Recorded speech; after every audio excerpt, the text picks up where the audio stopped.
The MHTTC network uses affirming, respectful language and recovery-oriented language in all activities.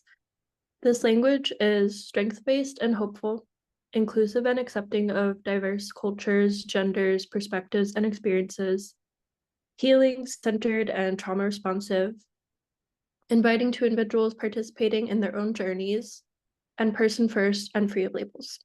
I'm going to pass it back over to Ashley and Renisha for the remainder of the session. Thank you. Awesome. Thank you. Thank you. So we're going to get kicked off by starting off with a little bit of a reminder about who we are and what we covered last time. I'm going to pass it to Ronnie to introduce herself, then I'll introduce myself. Hello, everyone. My name is Renisha Hodges. I go by Ronnie. I am the Senior Project Manager at C4 Innovations, and so happy to be back here with you all again today. I see some familiar faces from our last session, so welcome back. And for those of you joining us for the first time, welcome. And I'm Ashley Stewart. I'm the Director for the Center on Equity at C4 Innovations. Joining from New Jersey, and really excited to be here. Would love to hear from folks in the chat. Anyone joining us for the first time this week? You weren't able to join last week, but you're joining us for the first time this week.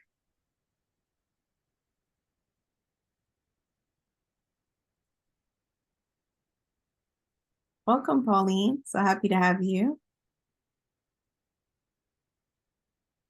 Other folks? Monica, nice to see you. Nice to see you. If folks could join me, David. If folks can, if your name's incorrect, feel welcome to rename yourself, or if there's a name you would like for us to use, please feel welcome to rename yourself. I'm going to ask that folks, like we did last week, introduce yourself in the chat, just so we can know who's in the room and what different organizations we represent. So if you could take a moment and introduce yourself in the chat, that would be awesome. Really excited to have you. And so we're going to jump in today with some reintroducing to what we talked about last time. What did we cover? What's the plan? And what is a little bit about the workbook? And then we're going to talk about authenticity in the workbook today. We're going to get to see the workbook and go through the different components of it together, which is really exciting. We're also going to cover the second section of the workbook, which is identity and mental health. And time permitting, we're going to address microaggressions in the workplace. If we don't get to the addressing microaggressions in the workplace part today, no worries. We'll definitely come back to it in our final session next week. It's great to see everyone. Yes, so great question about where you can access the workbook. It will be publicly published after the completion of this web series, and you all will get it sent to you directly as for participating in it. So you're getting a sneak peek, the world premiere, if you will, today in the session. And then afterwards, once we complete the workshop next week, it'll be published for open use, for sharing, however you'd like to utilize it, even maybe even using your own organizations. So when we came together last time, 2 weeks ago, we started with these equity-centered and trauma-informed best practices. We talked about how this work is a journey. We talked about the importance of leaning in, of asking for clarification, acknowledging that we come to this work from very different places and spaces, that we encounter things very differently. And so being able to ask for clarification is very helpful in moving towards safer, more inclusive spaces. We also talked about the importance of embracing discomfort, recognizing that with growth, there are going to be places that we're stretched. There's going to be things that we haven't had experience talking about. And so as we think about what does it look like for culture change to happen at an organizational level, for systemic and structural norms to change at organizational levels, there's going to be some inherent discomfort. And so we really align with that, and we're very thoughtful around that. We like to say that this work is not for others. This work is for us. And so a lot of times we'll take information, we'll go and we'll tell other folks to do it. Well, in this space, we really want to honor that this work is for all of us to do. And we like to honor all experiences and expertise equally. Often when we talk about that, We align expertise with people who have learned knowledge. However, we like to honor lived experiences and lived expertise in this space. And so if you are coming to the space and any of the things that we're talking about are familiar, we encourage people to participate. It's Ronnie, Isabel, Kai, and I. So please feel welcome to use the chat throughout. It'll never be distracting. Have conversations, connect with one another. We encourage you to ask questions and during the whole time in the chat and to use that. Safe space and brave space. Some of the things that we'll talk about can really, feel really comfortable for some of us, but it might be more of a stretch for others of us. And so we like to create both safe and safe spaces. My favorite is revisiting welcome, acknowledging that things that we talked about 2 weeks ago are absolutely able to come back to the table today. If you have something you're reflecting on from the last session, bring it back up today. We want you to do that. As well as the same is true for the next week as well. Affirm and give credit. If someone in the group and when we do our breakout rooms, if someone says something that really resonates with you, I encourage you to affirm and give each other credit. Revoke expert positioning, allowing ourselves to be in a space to learn. Listen to understand. Agreement is not always possible. And so we really want to listen to understand. To be accountable for the impact of our words. We're coming to the space to look at the importance of authenticity in the workplace. So there's a natural assumption that we're here to reduce harm as much as possible. And so navigating from that foundation that we're gathering resources to reduce harm, we can acknowledge that being accountable and holding each other accountable is a very kind thing to do. It's kind for Ronnie to let me know that something that I said may not have landed the way that I thought, or that a term that I'm using has some historically oppressive context to it, because it allows me to do it differently or acknowledge the harm that I caused. It's very kind of her. It's also very kind of her because it takes a lot of courage to let someone know. It's kind of me to receive that and then do something with it. And most importantly, it's kind to folks who will not be harmed by continuation of me using that term as an example. Want to be gentle with ourselves and other people and give ourselves grace. And we want to bring things here to challenge them so that we can acknowledge them. So all great things that we talked about last week. At that point, we then went through the different components. And we talked about why it's so essential to center equity. We talked about really cool statistics of a recent research study that showed that, to no one's surprise, in this group at least, that diversity was enhancing the performance of different organizations as part of this large study. But what we really got to when we started to dive through and peel the layers back of it is that diversity did not suggest or imply that inclusivity was felt. And even more dynamically than that, inclusivity does not ensure that there is equity present, which is looking at those gaps that exist and persist and being intentional about culture change. And so we started talking about what it would look like to center equity first, and to improve the workplace from a very genuine and thoughtful way. And then we introduced kind of the background, the history, the research, the conversations that help to build this idea to develop this authenticity guide for the workplace. And we went through the different components of it with the expectation that we would take a deeper dive today, not only to describe to you the contents and to go over the contents as a group, but also to talk about how to intentionally use it and apply it in the workplace for yourselves or for your organizations. And so that's what we're going to get into today. Again, this resource can be used as a tool to address the unique experiences of work-related stress, compounded with people's experiences, focusing on those with systemically structured and marginalized identity. This workbook was designed to address and acknowledge the intersectional experiences for people of color in the workplace and what an equitable work environment will look like. And yeah, really excited to show it to you today.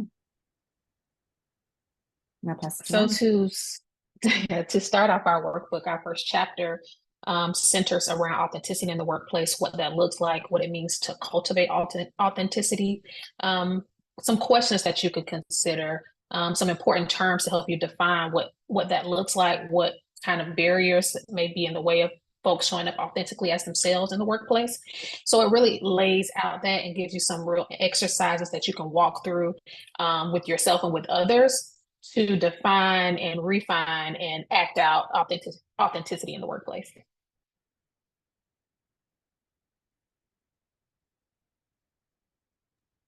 And so we covered some of these quotes last time, but just to bring them back to center, why is it so important to talk about authenticity in the workplace, right? Have you ever felt like you spent a lot of time adjusting to where you are at work or who you are, changing your natural tone, adjusting your body posturing, worrying about how other people see you? And we began to talk about the complexity of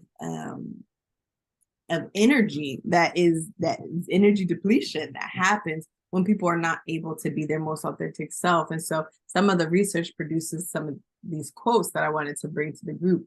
Being authentic improves our productivity, increases performance and success. It allows people who work in a place, employees, right, to exert less energy and time censoring or hiding themselves. Indeed, employees often link these things like spending less time and energy on self-monitoring and freed up more time for the task at hand. And so we're really starting to look at what are the lived narratives of people who are sharing what it looks like when you're able to be your authentic self, how much more you can be invested and involved in the critical and important work that we're doing. If an environment feels threatening, we'll tend to conform in order to achieve a sense of protection and safety. Leaders who are willing to take this on benefit from more innovative, creative conversations, people feeling more confident and engaged because they're bringing their full selves to the workplace. And then a quote that we covered last week that I don't have on this slide today really got into some of the research about how people shared that they were able to be more innovative, creative, bold, right? Express empathy more when there is an opportunity to be your fullest self. And we also got into some of the nuance that we're not necessarily talking about, you know, some of our quirks and mannerisms, and those things should be welcomed in the workplace too. We're talking about aspects of people's identity that folks are reposturing their bodies to avoid hateful or hurtful comments, homophobic, transphobic comments. We're talking about people changing aspects of their identity, their hair, their tone, their physical body language to avoid different stereotypical or biased outcomes that not only impact their wellness in terms of the feeling that they get or the things that people say, but also impact their ability to have opportunities for promotion, for merit-based positions. These types of things are absolutely being influenced. In fact, we still look that half of the states in the US, it's still legal to discriminate against someone based on something as culturally relevant as hair, right? So we're really talking about critical components of people's identities above and beyond like the nuances of our personalities. Authenticity creates a work culture where people feel more in tune, connected to the community. They feel loyal to their organizations. They feel that they're able to connect more to the purpose of that organization. And this helps to attract and retain people who are able to do their best work.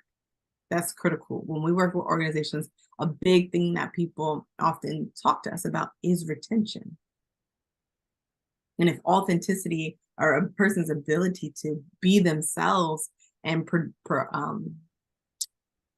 experience wellness in the workplace is a barrier, that should be an urgent priority for us to address. When people don't have to cover up the differences that make them unique, then those differences are welcome.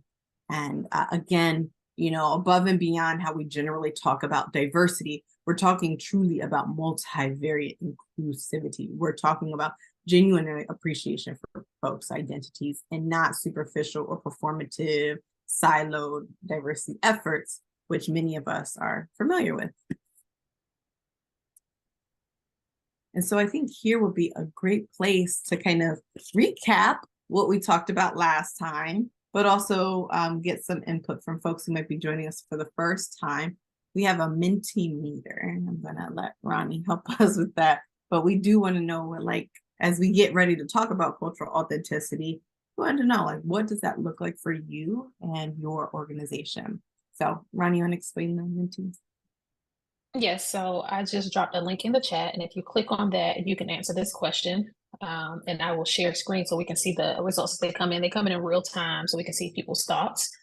So if you click that link, you can share, and I will share in the meantime.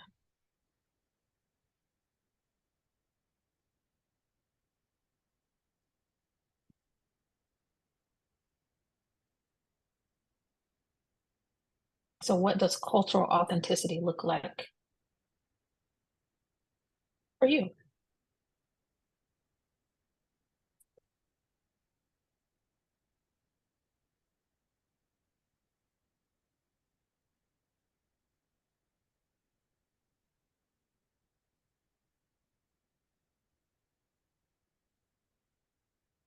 Okay. Being able to show up 100% as yourself without fear of repercussions or microaggressions.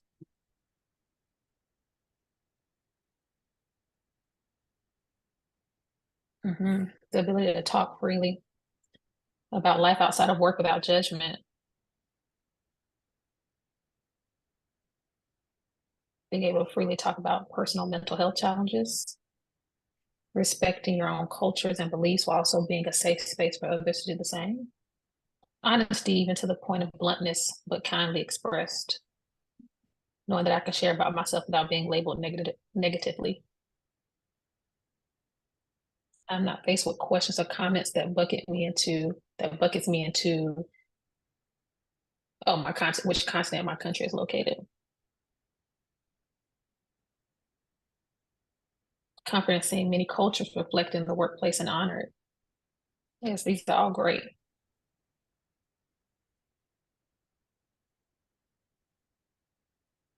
And we see that authenticity looks different for everyone because we are not all the same. It's not a monolith.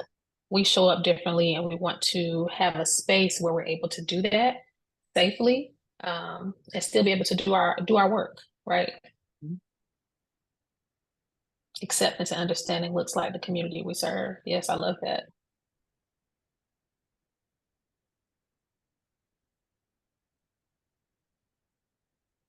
And you can keep sharing here. We'll be able to access these responses, and you can go back and look as well. Being able to talk about traditions and celebrations unique to each of our own backgrounds without fear of judgment by those who don't share the same ones. Yes. Being able to enjoy being yourself in all aspects, food, health, music, etc. And to also be supported and advocated for if challenges arise.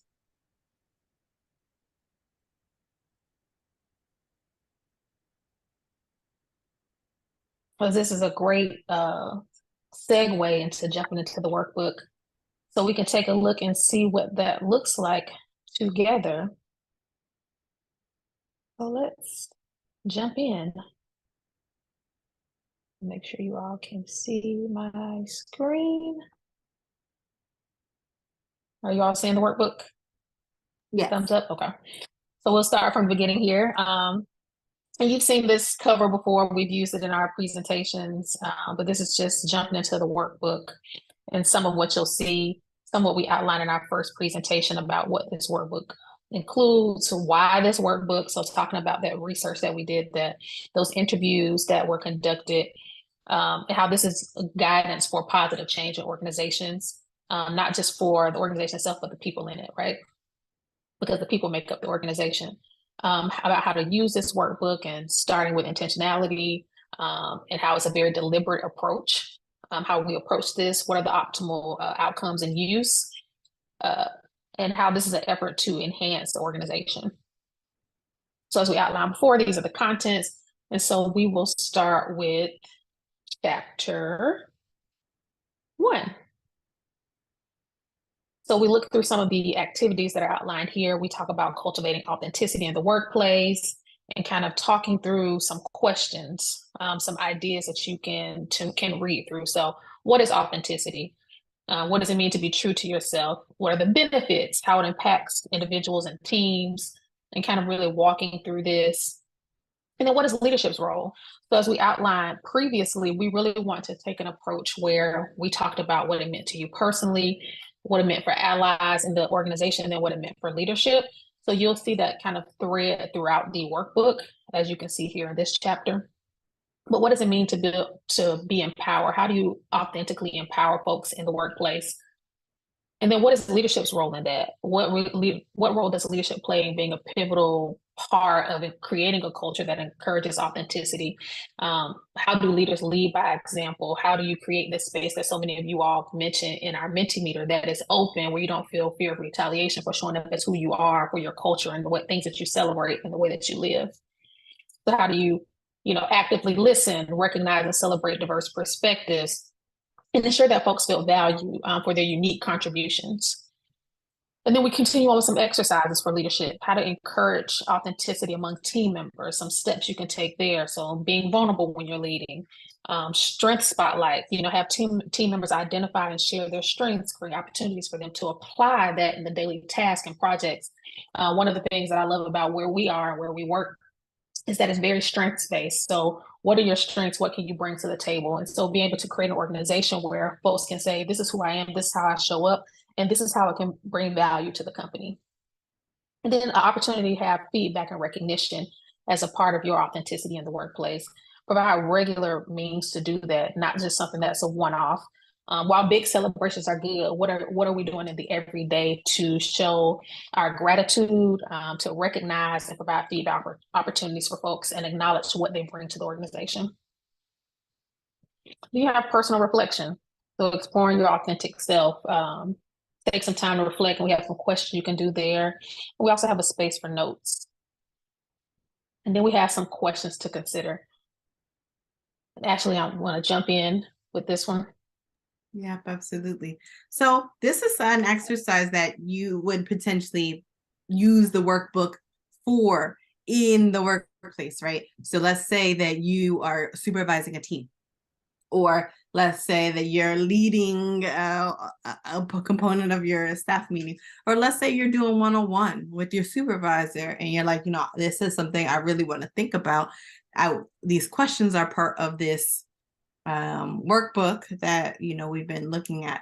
Let's think through them together. And so we thought it might be a good opportunity for us to take a couple minutes today, not too much, because we know that our time together is limited, but we wanted to give some space today for folks to look at or think through the questions here. So what we're going to do is we're going to put folks in groups. I love to share. If folks are not able to participate in a group, please don't click off. We will come back together and cover some more materials from the workbook. So don't leave if you're not able to participate in a breakout group. If you are able to participate in a breakout group, I think it'll be very nice to begin to facilitate or be present in some these conversations.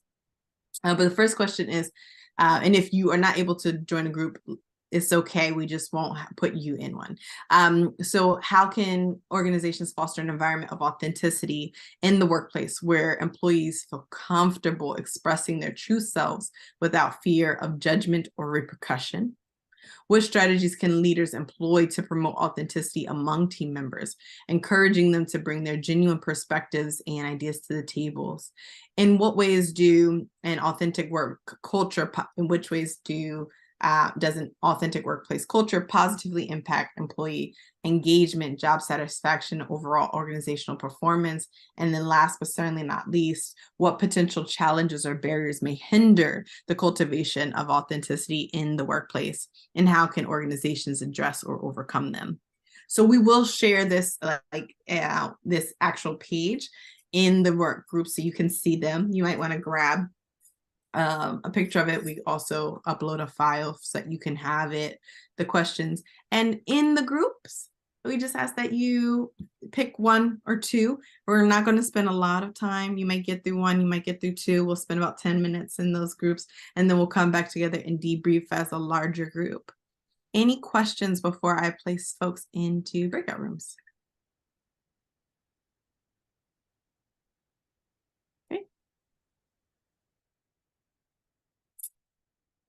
Great. Awesome. Welcome back. So I just have two asks. If you share anything, like if I was in a group with Ronnie and Ronnie gave this amazing example, I just asked that I wouldn't say, Ronnie told us about her cousin and, tell Ronnie's story without Ronnie's permission. So it's very possible that someone shared a story that resonated with them in that smaller group environment that they may not have shared in the space. So feel welcome to ask someone like, hey, can I mention something that you said? But otherwise, I'd love to hear from people's own perspectives. Was something that came up in that small group conversation, or, what's the takeaway that you've had from your group discussion?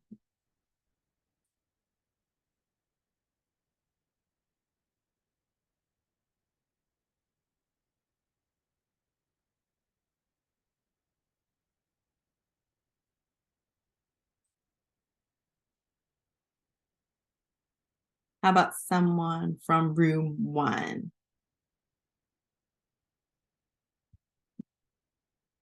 That was Eunice, Amanda, Asher, T. I'll go. Okay, yeah. I don't remember which room we were in, but I'm Tiba. I'm in New Orleans.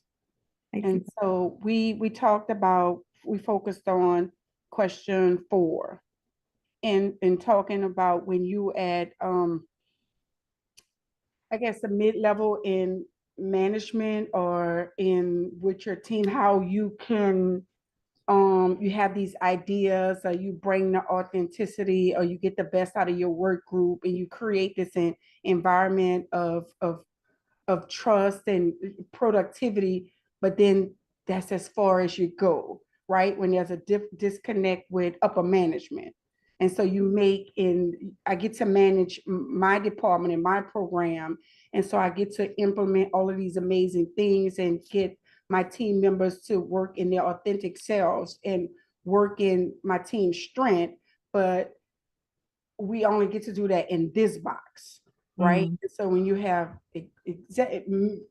directors and managers and all of those other teams, and you only represent your department and not quite so much as the organization.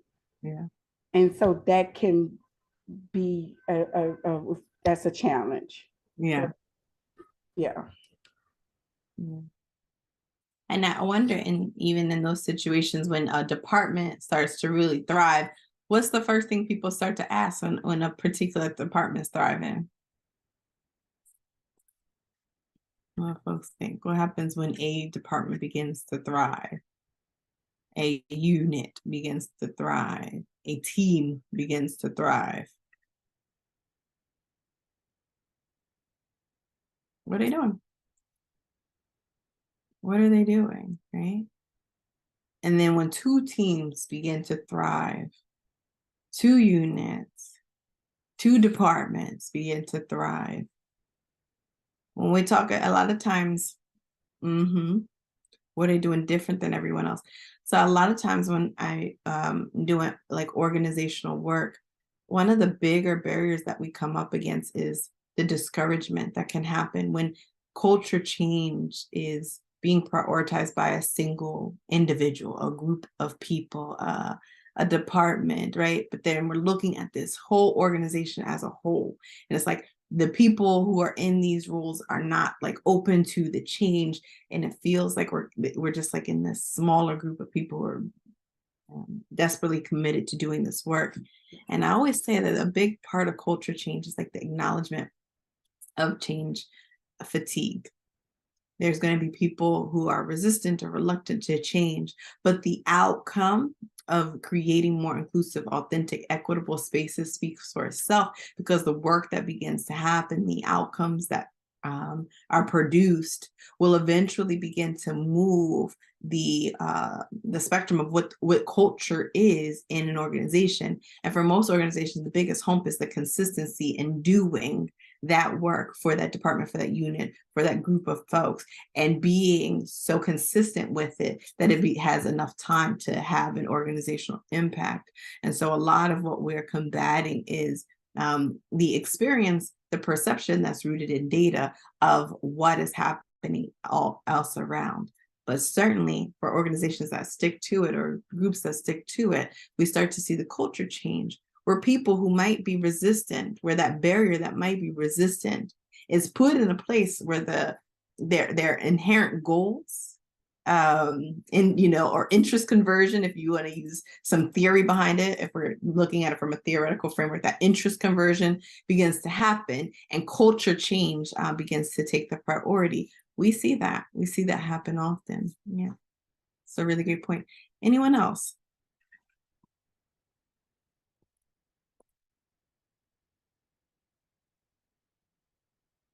It doesn't matter which group you are in.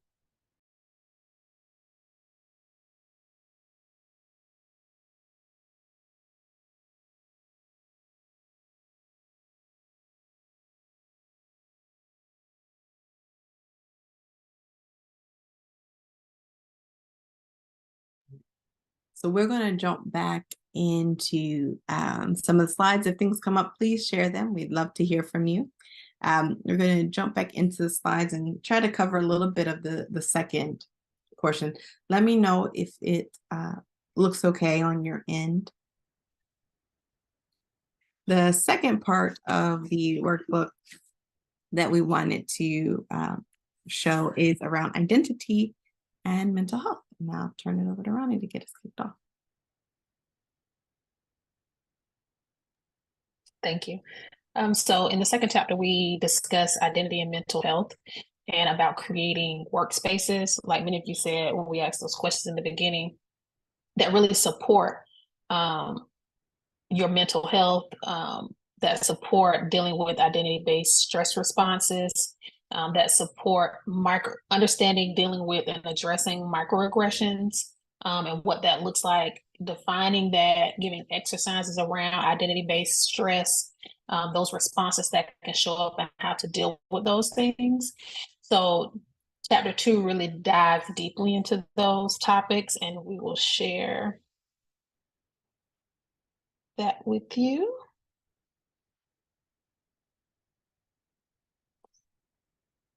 And is everyone seeing the workbook? Can you see the workbook? Yes. Okay.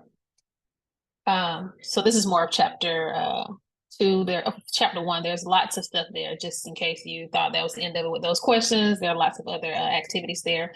But as we jump into section 2, so that same sort of structure, thinking about how to embrace it, what does it look like, the intersections and impacts, and then creating a safe space. And then we talk about navigating identity and mental health. So what are some strategies for challenges? So cultivating self-awareness, seeking support, mindfulness and stress management. We talk about affinity groups. And then what is that self-care for identity exploration, some techniques for maintaining mental wellness. We talk about regular self-check-ins, boundary setting, mindful practices, and positive affirmations, and really walking you through what that looks like and encouraging you to try some of that out. And then we get into the stress response, and what that looks like, how it can affect you. What does it mean? What is the perception of a threat? How do you activate? How is the stress response activated? What are some of the physiological changes that happen? Then we get into flight or fight, which I'm sure many of you have heard of, but how does that trigger and what do you do when that happens, right? And some of the effects of stress response and how that shows up. It's not just, avoidance, and some of the things we associated with not wanting to do work, but also the physical things that could happen, weight loss, muscle aches, dizziness, some of the emotional things that could happen, in addition to those kind of behavioral ways it shows up, and some of the long-term effects. And we have an assessment here for you. Ashley, if you want to jump in and.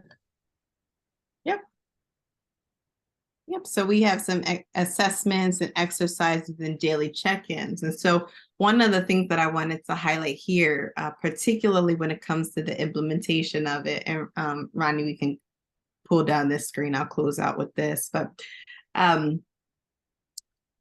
if I were to say to you all in this room right now, get ready to type in the chat because I'm going to ask you a question. If I were to ask you in this room right now, what would you do if you realize in this moment that there was a lion in the room that you're in right now?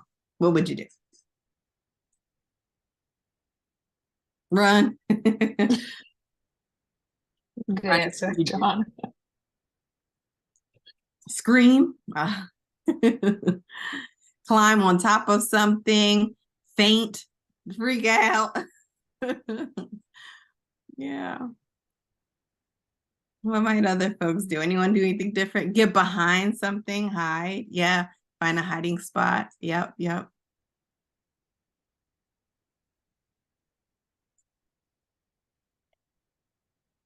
Check for barriers, weapons, call animal control. Absolutely. Right. One time I asked this question and someone's like, came from a family of zookeepers and they had very practical steps for me. And I was like, okay. Reply radical, acceptance T. Yeah, I mean, that is a response. That is a response, right? Well, there's all these different things that folks would potentially do, and maybe even some other things I've had folks tell me, kind of along the lines of T's except radical acceptance joke. Some people say, like, I don't know, I'd try to feed the lion. Lion's probably like the leftover of my breakfast sandwich, or the snack that I had. There's no windows, Asher. And so obviously, we're like highlighting the fight, flight, or freeze response, right? And we're talking about fight, or freeze response, and it's really easy to kind of like wrap our minds around when we think of something tangible, like a physical lion being in the room. We know what we're going to do. We're going to fight the lion. We're going to run. We're going to freeze and hide behind something. We're going to fawn. We're going to try to appease. And when we think about these different types of trauma response, these are natural. This is our autonomic nervous system, our in activation, right? But when we successfully escape from this lion, that parasympathetic system starts to activate, and you start to cry or release, or I can't believe whatever that is. You get that activation of the parasympathetic nervous system. And so when we start to think about something like what Ronnie was just showing, that not being your authentic self, experiencing a disconnect between your identity and your workplace, it has these inherent consequences to our overall health and well-being. And the reality of it is that it's often not a line in the room, but when we come to talk about workplaces, that line in the room is a stressful conversation you have to have with your supervisor. That line in the room is the person you have to address in work after they've experienced a microaggression against them. The lion in the room are these day-to-day interactions that we have. And so one of the things that I encourage folks to do, are thinking about, what does fight, flight, freeze, and fawn look like in the workplace? So let's think about some of the things that people, concerns that folks would have with colleagues, right? Maybe someone is, always taking on different things and overfilling their place. That might be a fawning response, because in other spaces, if they didn't do that, there were different consequences for it. Or maybe someone's procrastinating, right? They're hiding from the role because they're not actually really sure or clear, and asking for help has been used against them in different places. So they hide, right? So maybe someone is often calling out or leaving early, and you're like, this person is not engaged or wanting to be part of the community. Maybe that flight response is about some aspect of not feeling comfortable or welcome in the environment. Maybe this person's defensive, and everyone's like, oh, you don't want to work with this person's defensive. Maybe that defensiveness is in response to something they're encountering each and every day when they're walking through. So when we start to see these things that would be typically characterized as like, these unpleasant work culture dynamics, it can give us an opportunity to maybe pivot that thought and look at it a bit differently and say, what trauma response is being activated for people to engage more in a more profound conversation about how people are experiencing the workplace, to create that more inclusive, this more engaged environment that's so essential for us to have for our wellness, and particularly when we get into that section on mental health.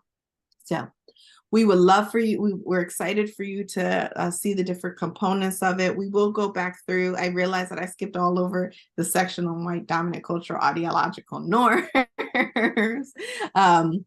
So we'll go back through section 1 and 2 briefly before getting into section 3 and 4, which covers microaggressions and action in the workplace, as well as we'll go through some of the resources that are part of the workbook too, and talk about how you might be able to apply those when we come together next week for our final session. We're so grateful that you took the time out of your day to be here with us today. We do have the evaluation that's there in the chat. You also get it after the session. And if you haven't signed up for day 3, there's a link to do so. Feel welcome to share it with whomever you want. Everyone's welcome. So we hope to see you next week and have a great rest of your day. Anything from you, Ronnie? No, thank you all for joining us, and we look forward to you coming back to us next week.